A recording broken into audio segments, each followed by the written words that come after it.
Boom, shaka, laka. Ooh, hoo, hoo. Welcome to the Growth Mindset, episode 10. We're on episode 10, and today I want to talk to you guys about the idea of having big, hairy, audacious goals, those BHAG goals, setting those up for yourself and having those in front of you. I think it's one of the most important things you can do to find fulfillment, right? Tony Robbins, he a great leader, a great guy who's impacted the world in so many different ways.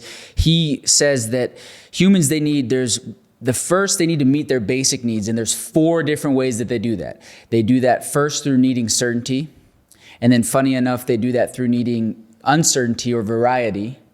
They do that through needing significance, and then they do that through needing love or connection and love. So those 4 things meet our basic needs, our basic human needs, and so any habit or behavior that allow us to meet those 4 basic needs, we're going to continue to do those over and over because it's basic needs that we have. He then also says once your basic needs are met, which you can do through a positive way or a negative way. So you can find certainty either through a negative habit or through a positive habit. So for me, I've talked about it before, but I used to find certainty through a negative habit by my drug use. I loved to party and had a really challenging situation with drug use. And it was meeting my needs. The partying and that drug use was meeting my needs, but in a negative way.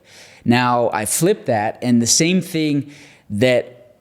needs that running does. So now you flip the partying, the drug use, and you replace that with running. Running meets those same types of needs, but it's a positive thing. It's actually something that contributes to my life. So those needs that you have, you can do it either in a positive way or a negative way. And so I urge you to audit that and think about if there's something negative that you don't like in your life, it's most likely because it's meeting one of those needs, meeting the needs, like literally the habitual needs that you need met.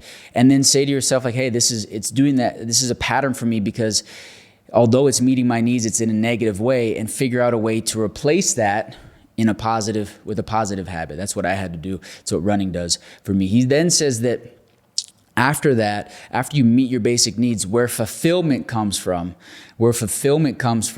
is from feeling like you are contributing to something bigger than yourself.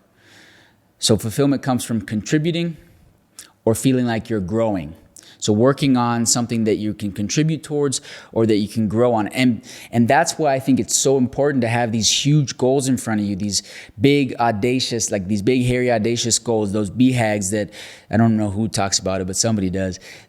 I think it's so important to have those because it makes you feel like you're growing and contributing towards this big goal. And so setting those up, the simplest way to set those up is through some sort of physical challenge. Like we're off on the journey. We're 2 weeks into the journey of trying to run a 2-hour, 40-minute marathon. And that scares it scares me to try to think about the journey and what it's going to take to run a 2-hour, 40-minute marathon. That's a just over 6-minute pace marathon. So we have to become very comfortable with running at that 6-minute pace. And that scares me. Like, who knows if we can even do it? It's that big of a goal in my mind that like we could fall flat on our face. So we could be telling you guys, oh, hey, we're going to try to do this 240 marathon, and we might just completely blow up. But the thing about setting that goal, the journey, the planning, the feeling of feeling scared of it, first and foremost, but then also the journey of planning for it, the journey of overcoming the pain as we're training for it.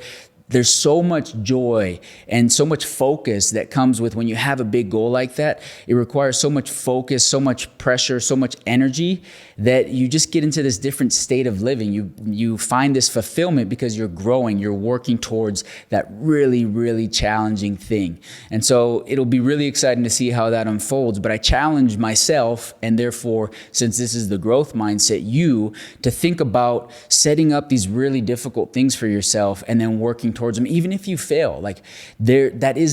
Failing, that's not even an option, because what it actually becomes is just these learning lessons towards the future you that's just going to get a little bit better, right? So they're just stepping stones. Failure, you got to turn the idea of failure into stepping stones. See them as stepping stones towards the future rather than failure. And then you'll be willing to go for really big things that scare you. I really, really urge people to set those really big, hairy, audacious goals for themselves, because it gives you a built-in framework for fulfillment, right? It gives you a built-in framework to feel like you're growing and contributing to a big goal that scares you. So go out there, guys, set something up for yourself. We're in August right now. Set something up by the end of this year, something big, something that scares you, something that you've always wanted to do, and set a goal to go and get it done by the end of the year. And I'd love to hear from you guys what it is. DM us, comment. You know, that's why we do these. It's a time capsule, but it's also, we live the growth mindset. It's a culture we believe in, and we believe that if you live in the growth mindset, you can find so much, you can make your dreams happen as long as you stay within that growth mindset. So I challenge you guys to make that happen. We're in August now. I can't wait to hear what some of these crazy big goals are going to be that you guys are going to set. And with that, we will see you on the next one, baby.